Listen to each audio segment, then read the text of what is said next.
I walk a hallowed campus with lectures given by the divine professors of wisdom, memory, and imagination themselves, and libraries wherein each gilded page requires a lifetime of reading. Such is the Eden of the mind, given us fresh and fertile, hours to corrupt or sustain. Such is the gift of the brain. Hi everyone, welcome back to Solacene. This week is our final episode in the series about education. After this week, we're going to be doing a few kind of fun, sporadic episodes before launching into our next series. So thank you all so much for joining us on this adventure. Aaron, thank you for the poem. You're welcome. It was in response to us trying to come up with a final exercise for this episode. Mm-hmm. And we were like, we always knew that we wanted to design the Solacene University. We thought that'd be a fun, imaginative exercise, which we partially did the campus in the zine. Mm-hmm. And I was just reminded that throughout the series, we've done a lot of designing. We have. We've done a lot of we've treated ourselves really as architects more than anything. Well, we are. We both are officially trained as architects. She shakes her head. It might give the impression that education and learning are so intricately tied to the built infrastructure which we associate with it. But really, the best place for learning is always with us.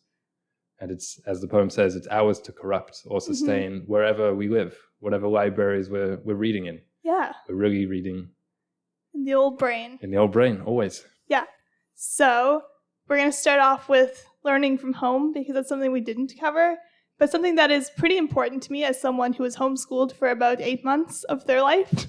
And it's how I started learning. And I think homeschooling and learning from home is really important for kids, even if they're not homeschooled, but even just the time that they spend outside of official school hours. Yeah, because that's what life is. Life is homeschooling. Yes. Really. Yeah. So what are your thoughts on homeschooling? Did you ever want to be homeschooled? You know I did.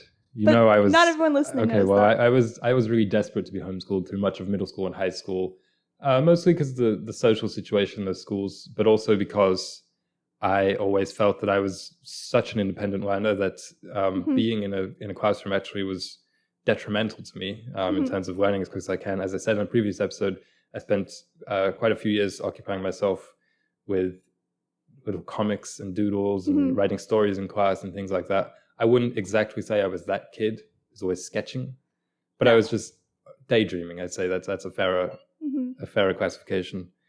So I think homeschooling was fun. My parents' objection always was, we can't teach you. And I was like, but I can teach myself. And so far into my adult life, to be honest, that proclamation, that estimate has not been so true. I haven't been teaching myself very well, but that's kind of where I took this question, not just learning at home, but more like learning by yourself outside of an organized structure that is school or university. Okay. Cool. I took it by meaning in the Solacene, will there be homeschooling? How will it look? And I think in the Solacene, the schools will be so good that people won't feel the need to homeschool their kids. They're not going to feel like their kids are going to go to public school and get corrupted. You know what I mean? Like, there'll be a lot more options for publicly funded schools. Perhaps, you don't want them to go to this one, but they can go to another one, which has a slightly different philosophy or whatever. And I do think, you were talking last week about unschooling and world schooling. Yeah. I think that could be a federally or provincially, whatever the government structure looks like in the Solacene, mandated, encouraged thing. So perhaps each parent or guardian gets to choose a year of their child's life where they can take them on a trip and it's like sponsored by the government or something. That's a really cool idea. Yeah, because I was thinking, in school how there's the in-service days or professional development days where the teachers would have a day and the kids would have it off school. I was thinking having something like that for citizens, like for parents and people who have kids. So I think that would be kind of fun. Okay, on Thursday, once a month, the parents go to this conference thing. The kids obviously would go to school or whatever, and the parents would be trained in, there's this cool new technique you can use to teach your kids how to garden or whatever it may be. It could be so many different things. That is cool. The top-down organization of it seems a little bit contrary to the idea of unschooling. But I mean, even ourselves, we went on I guess it was provincial trip from Nova Scotia to Mexico, and it was just because we had high grades, right? And it was kids from all over the province in middle school, in high school. And I would say that was very educational. So yeah, just like you were saying, world schooling, but trips. Yeah, but conferences. Like a bit more.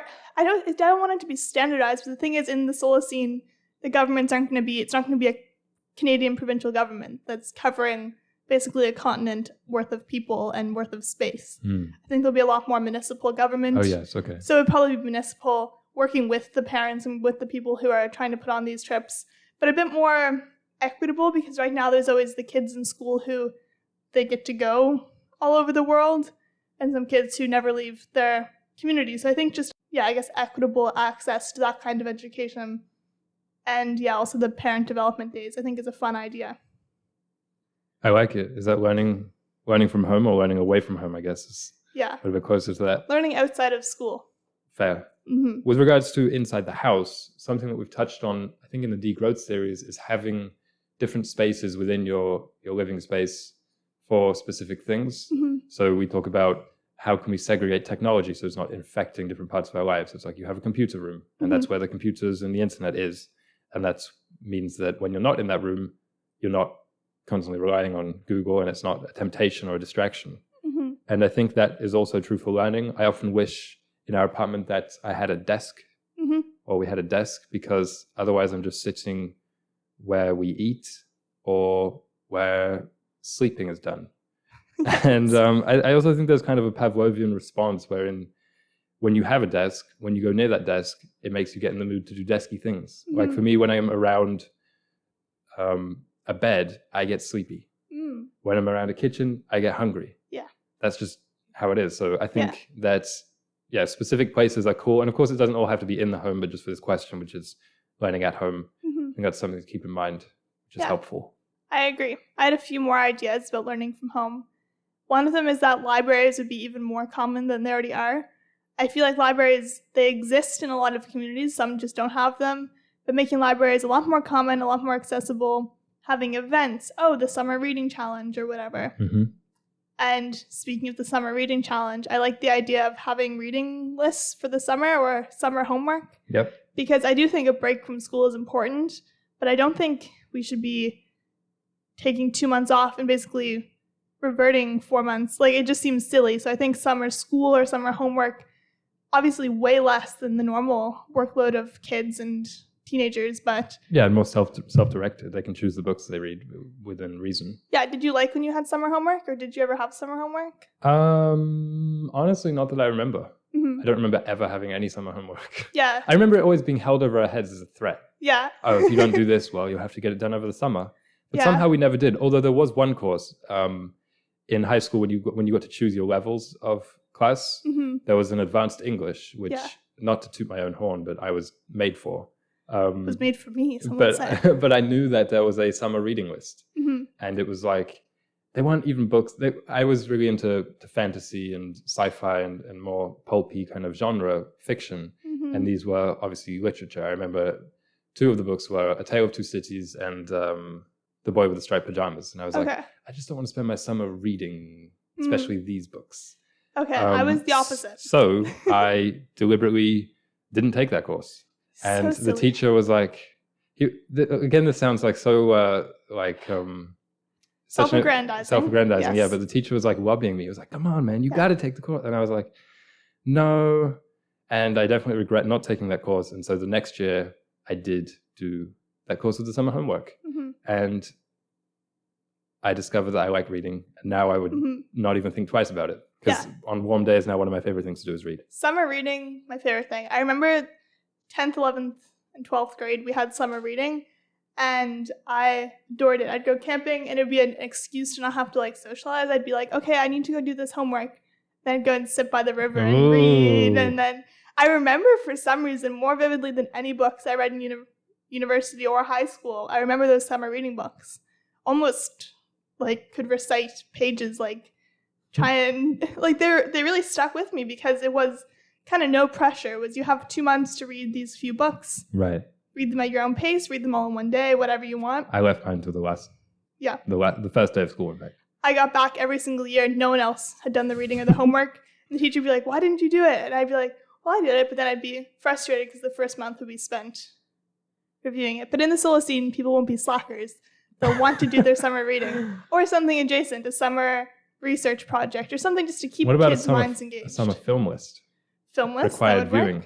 And maybe there's at the community park, there's show some of them. So all the teens go out, we're going to watch Jaws. No, it's like summer viewing, so it has to be the equivalent films to summer readings. Instead of like A Tale of Two Cities, they're watching like Persona by Ingmar Bergman. They're like, come on guys, let's go watch at the drive-in. Yeah. Somehow it could happen in the Solacene. It could happen. Yeah. It's probably not a drive-in, but it'd be a bike-in.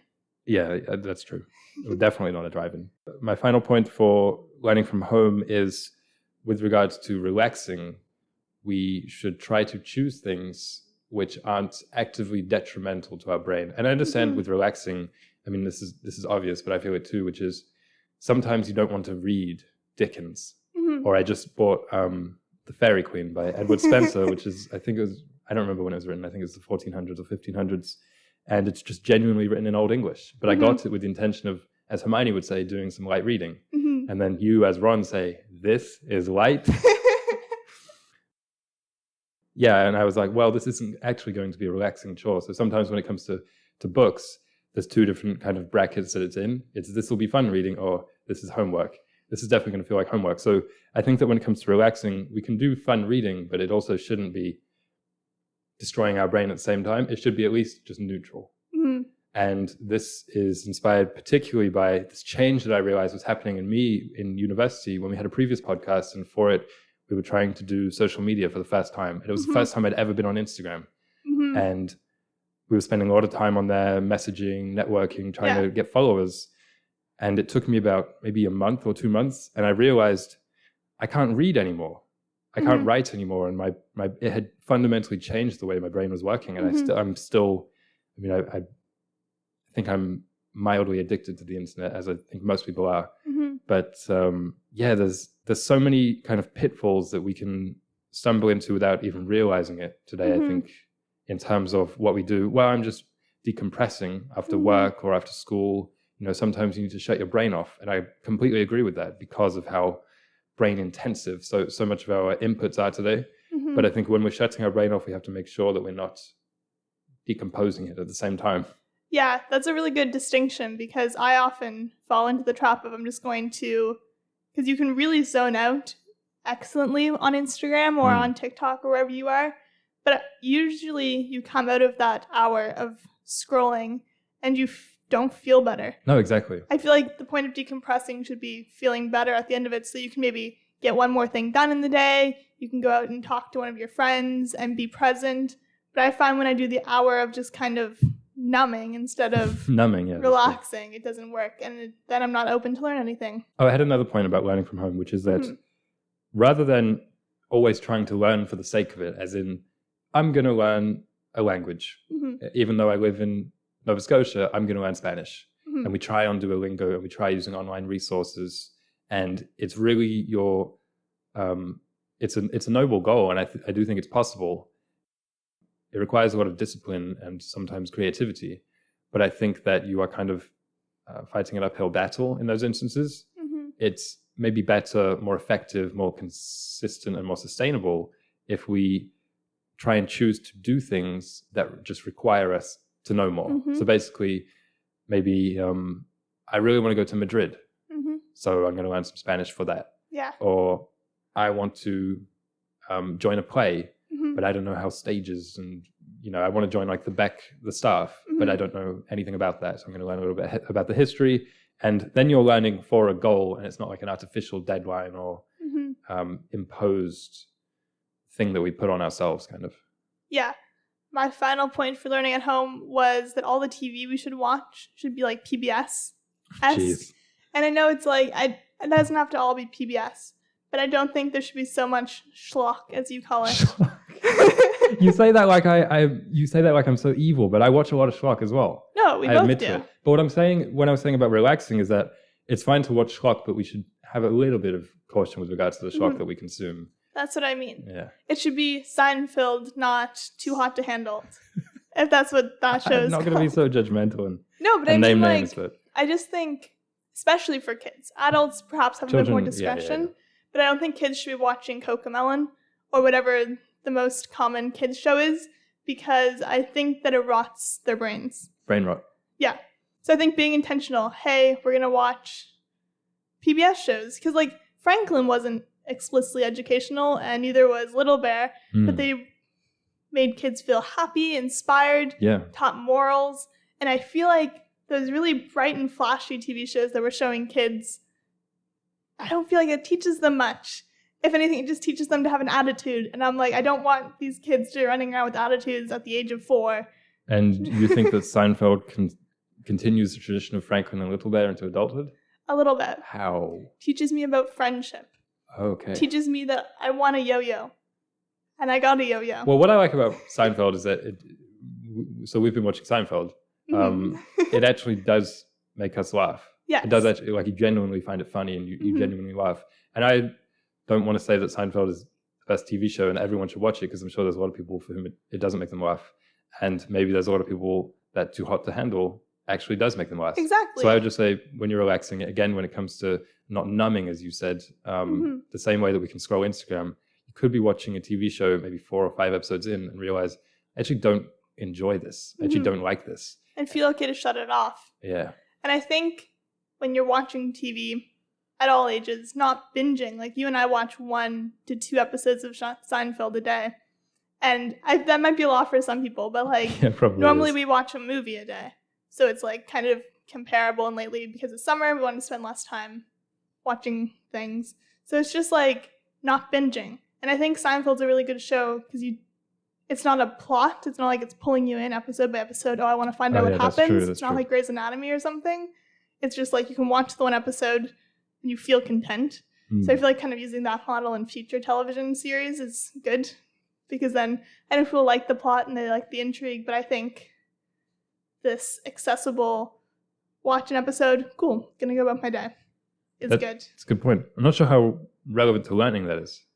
Well, I was talking about the PBS, like TV shows that kids are watching should be educational or at least moral. Yeah. I also think radio should come back a little bit. I think radio should come back as well. Yeah. What I love about radio is that everyone's listening to it at the same time.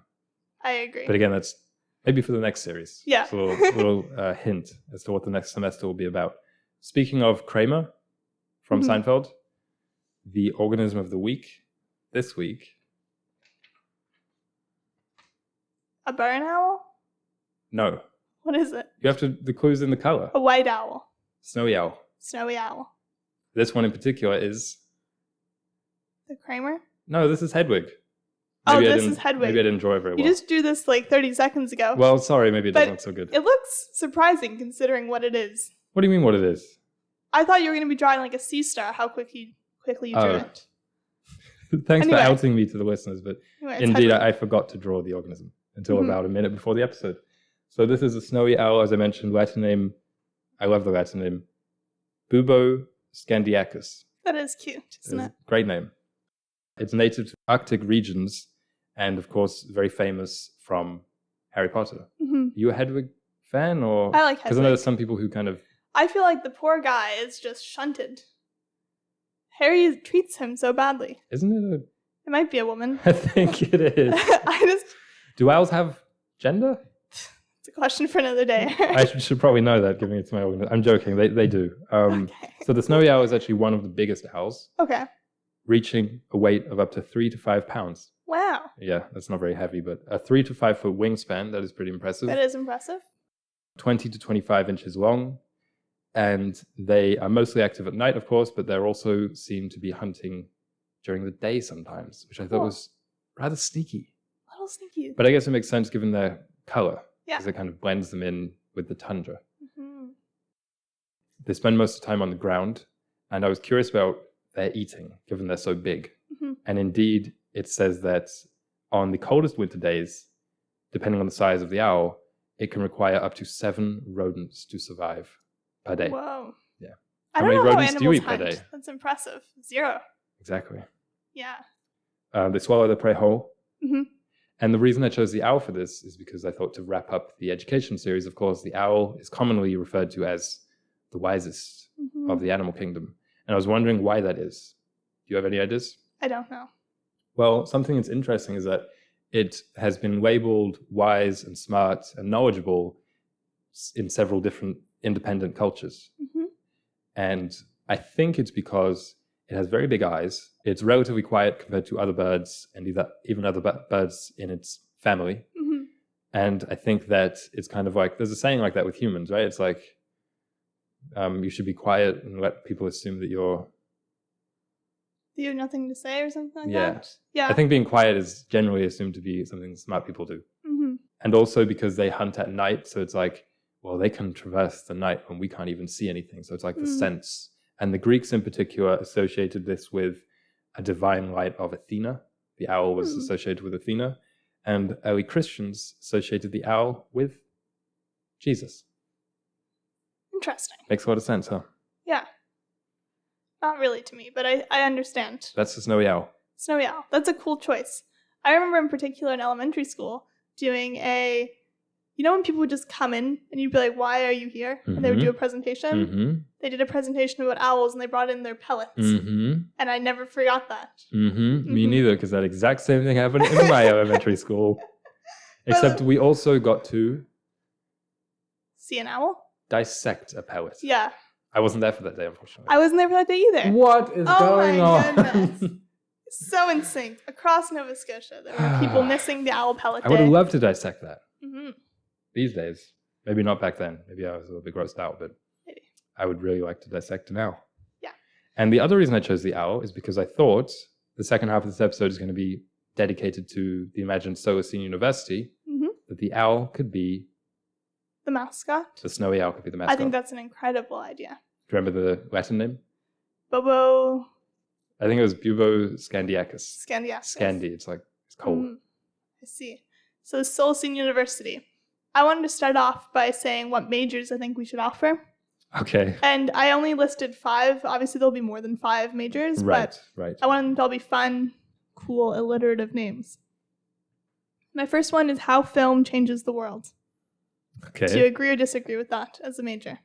Well, I was like degrees. Mm-hmm. So I didn't look at like the hyper-specific. But I suppose so, yeah. Okay. Fashion for the future. Biology and biomimicry. Literature, language, and locations. And social sustainability. I feel like, well, you didn't go for how film changes. That's not alliterative. That one was first, and then after that I decided. Yeah, after that you decided. Yeah. It seemed like some of them were stretched just to fit in the alliteration. Maybe. Surprised you didn't go for biology and Bubo Scandiacus.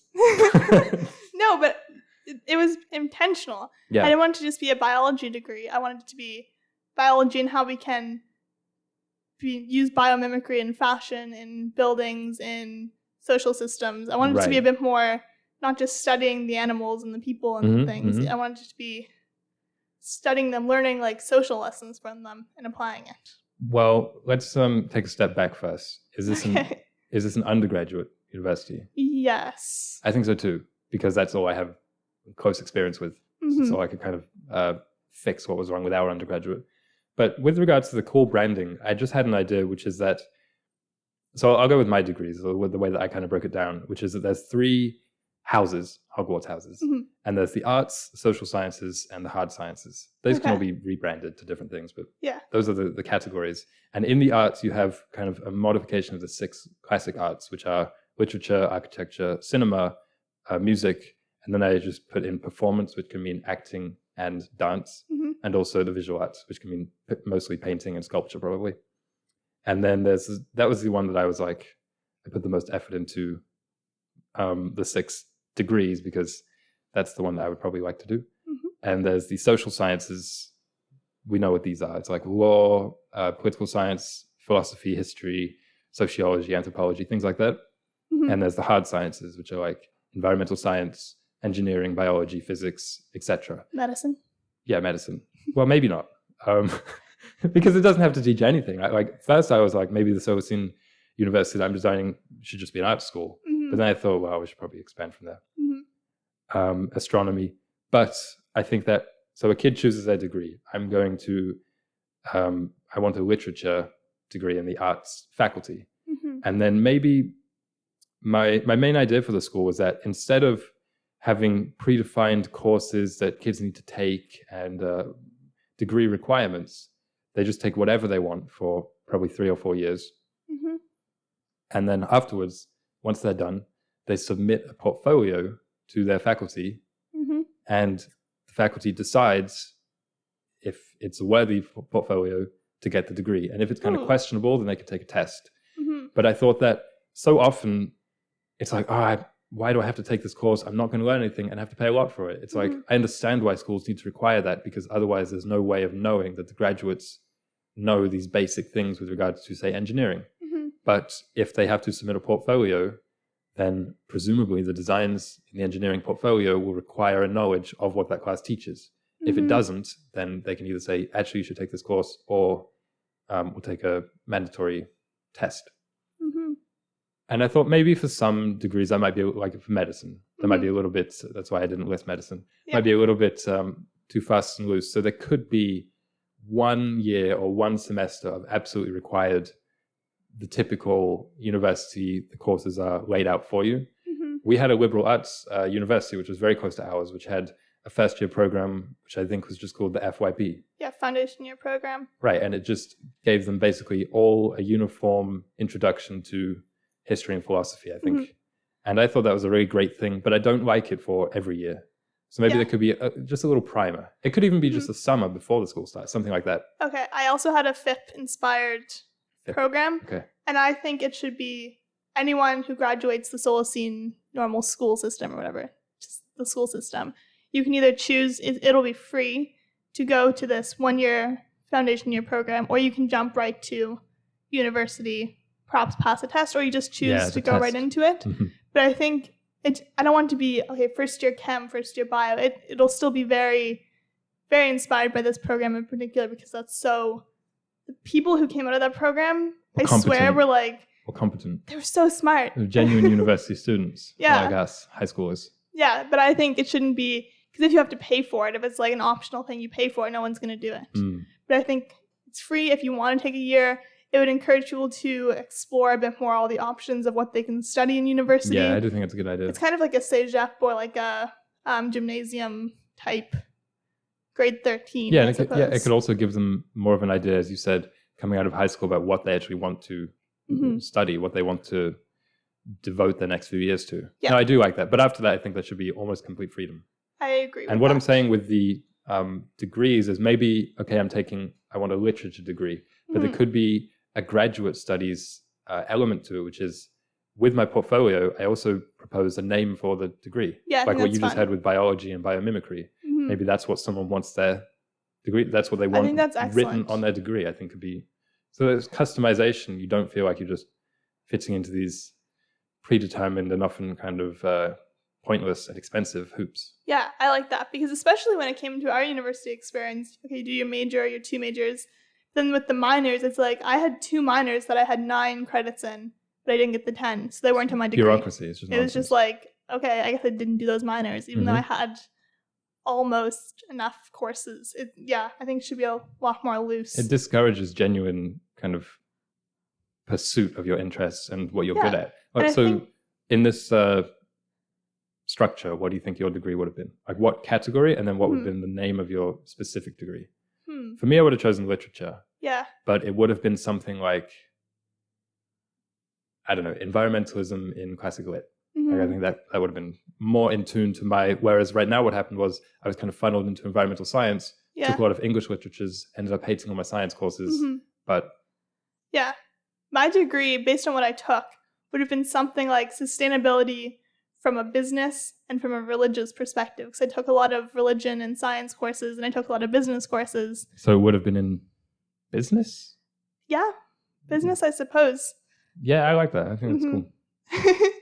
But I think, it's just because the way things are, it's like, okay, you have a sustainability degree, but it's like no one in my degree focused just on sustainability because you had to do 2 majors. So I think, just more accurate titles would be useful for... But that's why I say if the kid just invented their title based on what they've taught, what they've taken, excellent. And obviously the portfolio they submit has a list of all their courses. I think that's so cool. And the other thing is, with regards to a lot of universities today, the reason kids can't just take whatever they want is because it's like, well, they're just going to take all the really easy courses. And my question for the Solacene University is, why do we have to have these really easy courses that, if they're that easy and that kind of irrelevant to most studies, why do we offer them? So everything should just be worthwhile. Like everything should be worthwhile. And with, again, the predefined courses versus electives, the core required stuff versus the things people actually want to take, sometimes the Shakespeare course is actually harder than the required English grammar course. Yeah. So, but we often just assume, oh, that's an elective. Of course, they got a good grade on it. I think people usually get better grades on electives because they actually enjoy the electives. Yeah, and the professors are usually really, really passionate about it. It's true, yeah. Yeah, something concerning the professors that I was thinking about for the Solacene University, you can definitely disagree with me on this, but it's that the professors, I think, should live on campus. No, I like it. And they should host, because, again, inspired by Hogwarts. By Hogwarts, and also the university that was linked to ours, the college, I guess. Yes. They would have a president's dinner, and just random kids could just go to the president of the university's house and have dinner, basically. That's why I like the three houses. I thought they could be color-coded. Yeah. So then, because so many schools are so big, they're trying to foster community. The good thing about this school is that it only had 1,000 students, 2,000 students. So it's like it might be a little bit easier for them to have these dinners and say, wow, look how good the relationship between the professors and the students is. But you can artificially shrink schools within the wider institution. So it's like, I go to the Solacene University, but also I'm primarily an art student, and that's what I identify with. Within that, I'm in literature. And so I know these professors best, and we have our little get-togethers. Yeah, I know, one of my friends had a professor who would have some of the students over for dinner. They'd go on field trips. They'd do little things outside of the official programming. And I think everyone who's had one of those experiences completely remembers that course, obviously. They ended up TAing for the course or having a lifelong friend out of the professor or the professor's partner. There's so many fun... it's just so much more. That's kind of the extra university experience that I feel like people talk about existing, but it doesn't exist for many people. Yeah. Yeah. So fun. Going on with the Hogwarts theme, we could just have dungeons. Okay. That would be where the hard science kids live. And then the arts kids are like the Gryffindors, and they get all the benefits. Okay. Yeah. Another element of the Solacene University I've thought of was, this thought kind of started with a small seed and it just expanded. It started with, we shouldn't be able to access our grades online.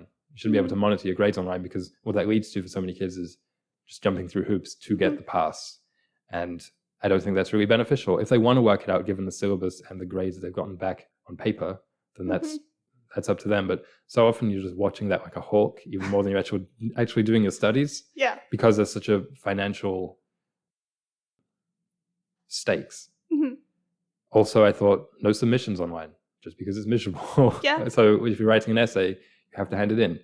And then also I just thought no communication online at all. No, I think that's smart. Because so often there's this constant, I can imagine as a professor just being bombarded with emails by students saying, oh, when was the deadline for this? What about, and so often almost all the time, they are questions which were answered in class, but because there is this backup net of, well, if I wasn't listening in class or if I didn't attend, I'll just email the professor and they can tell me. No, if there's no online communication that actually requires you to listen in class and go to class. And the thing is, people say, well, communication's been so much bettered by it, but I just don't think it has. I think it's worsened our in-person listening skills and the stakes of being in a lecture hall and actually listening to what the professor says. Similarly, I don't think that the presentations that like the slides that the teachers teach from should be online for us to study. I think that perhaps if you go to class, you're taking notes. If you don't want to go to class and take notes, maybe you can do the recording thing and then listen back to it, but it requires you to actually go to class first of all. I agree. And I had another note that, because a lot of people, they say, well, having the slides online, having courses offered online is more accessible for everybody. But I think in the Solacene, everyone will live on campus. That's an assumed thing. And there'll be a sense of community. Okay, I have this friend who's like, they're not able to take notes very quickly or not able to take notes at all, but you give them the notes. Yeah, well, our school offered note takers. Yeah, exactly. But I think just those programs being even more widely community-based almost, and another community-based thing about the university I was thinking is, okay, there's meal halls, there's places that people are living, but students, everyone enrolled would have a shift a week or something in the meal hall, cleaning. You know what I mean? Because it's like, Sure. I was thinking of ways that we can make it almost less expensive and also nicer. Yes. I feel like if you knew, okay, the bathrooms are disgusting, you're going to be less likely to trash the bathrooms if you're the one cleaning them. I like the shift idea as well, because it's not just a meme or a cliche that university kids are irresponsible. Mm-hmm. So I think that teaches them, how to sweep.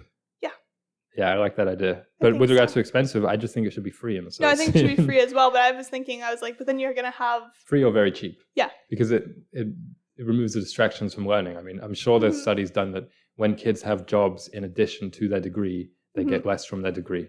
Yeah. But I was thinking with that because I assumed it would be free. I was like, then no one's going to be working. They're just going to be studying, which I think is a good thing.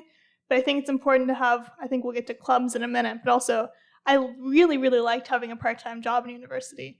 It was like... It was on campus. It was on campus. Just you would build community, met other people in other majors. I really cared for the building I was working in. Mm-hmm. I just think it's important to have a job, even if it was in university unpaid, because everyone's doing it. And it's just... I think it should be paid. I just think that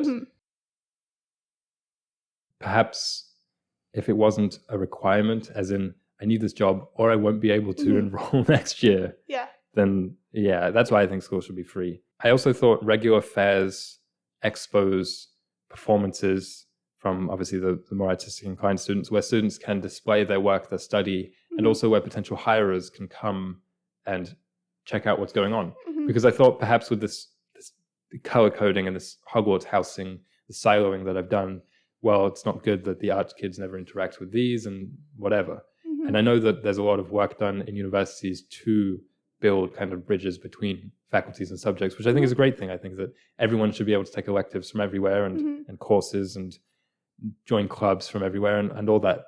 And I also think that I really enjoyed the days when you could walk around and see it was called fairs, I think, like academic fairs. You could see all the different clubs and societies and programs who would have their booths up. You could be like, oh man, there's the engineering club. And you can go and see what they're working on and things like that. And I guess it's kind of like a career fair as well, except it's by the potential employees. It's really cool. Yeah, I always liked those days a lot, even though we were like, we're not switching majors right now. Well, usually. I usually was. You were.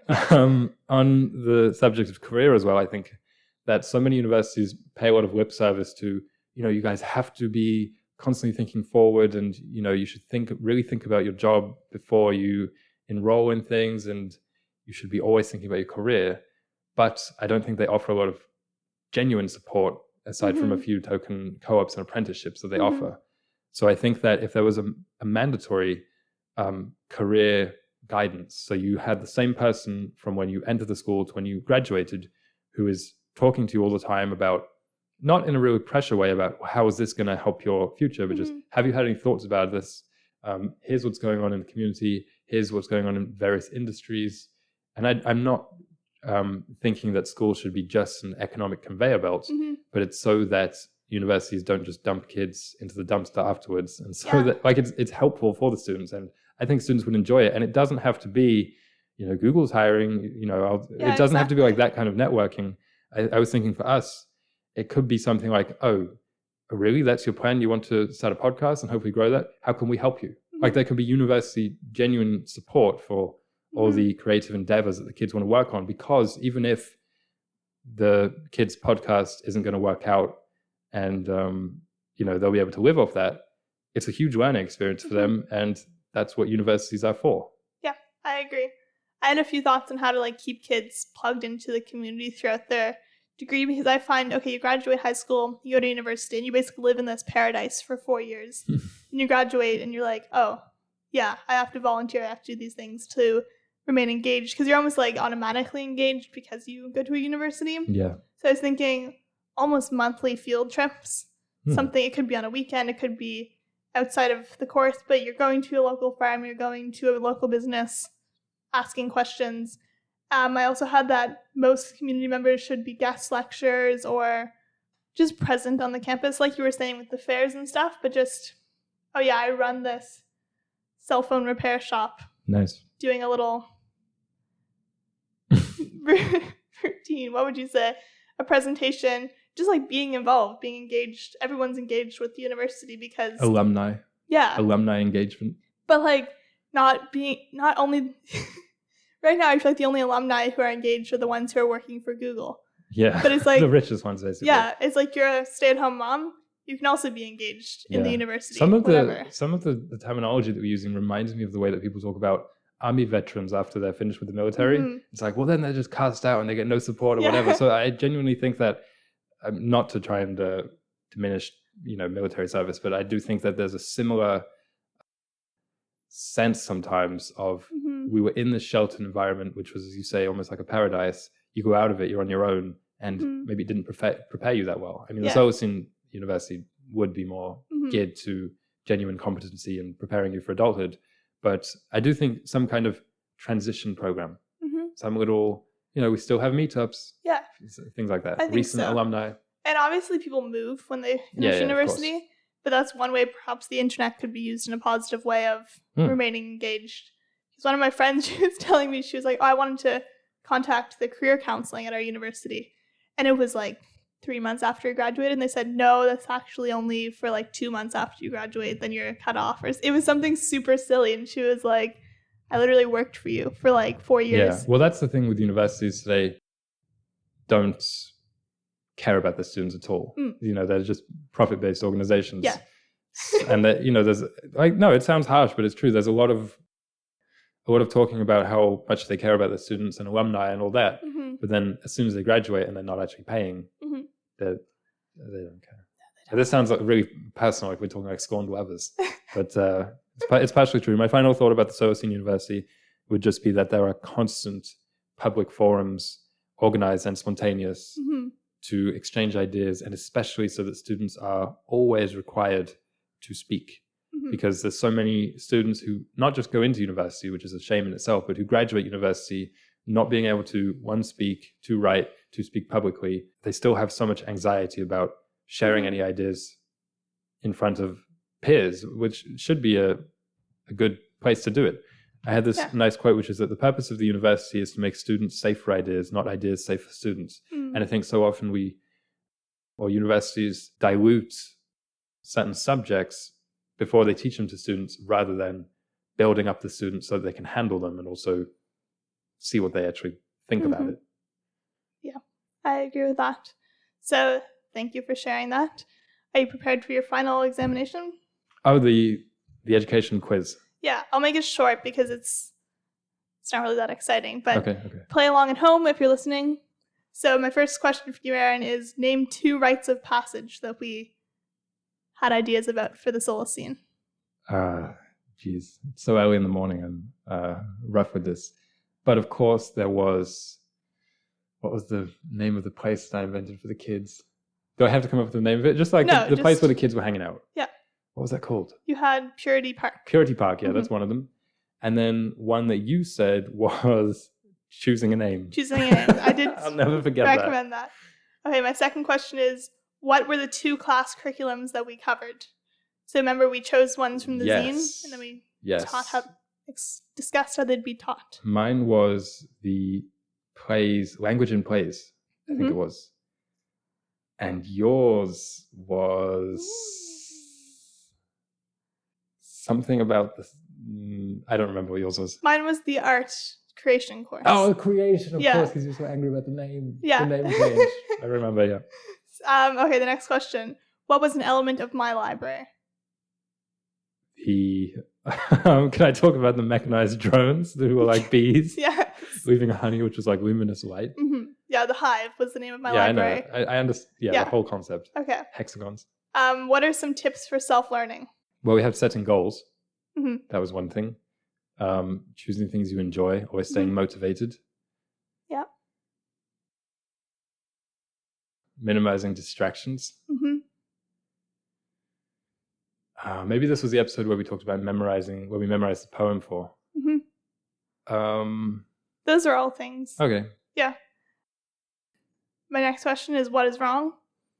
What? No, it was just a joke one. Okay. Because our first episode was called What is Wrong? So it was an hour discussion of what's wrong. Yes. And my final one, what are 3 of my 4 favorite educational philosophers? Jean Piaget. Yeah. Marie Montessori. That's it. I don't know. Jean Piaget. Well, that's a French name, right? Yeah. Is the Waldorf, is that the guy's name? Waldorf? No, it's Rudolf Steiner. Oh, Rudolf Steiner. Okay, well, I didn't get that. Plato. Okay. Plato. Yeah, I got 3.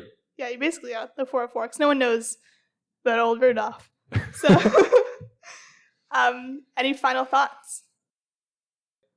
I hope that this was a positive series for people listening, because what you just reminded me that we started the series on the most negative note. What is wrong? We've done that twice in a row now, and I think that next time we shouldn't do that. I agree. Next time we should start with a clearer thesis statement. But I hope that over time we actually did help people come up with some ideas of their own, and the Solacene of education is realized a little bit better in their mind, and then they can realize it with their fingies in the real world.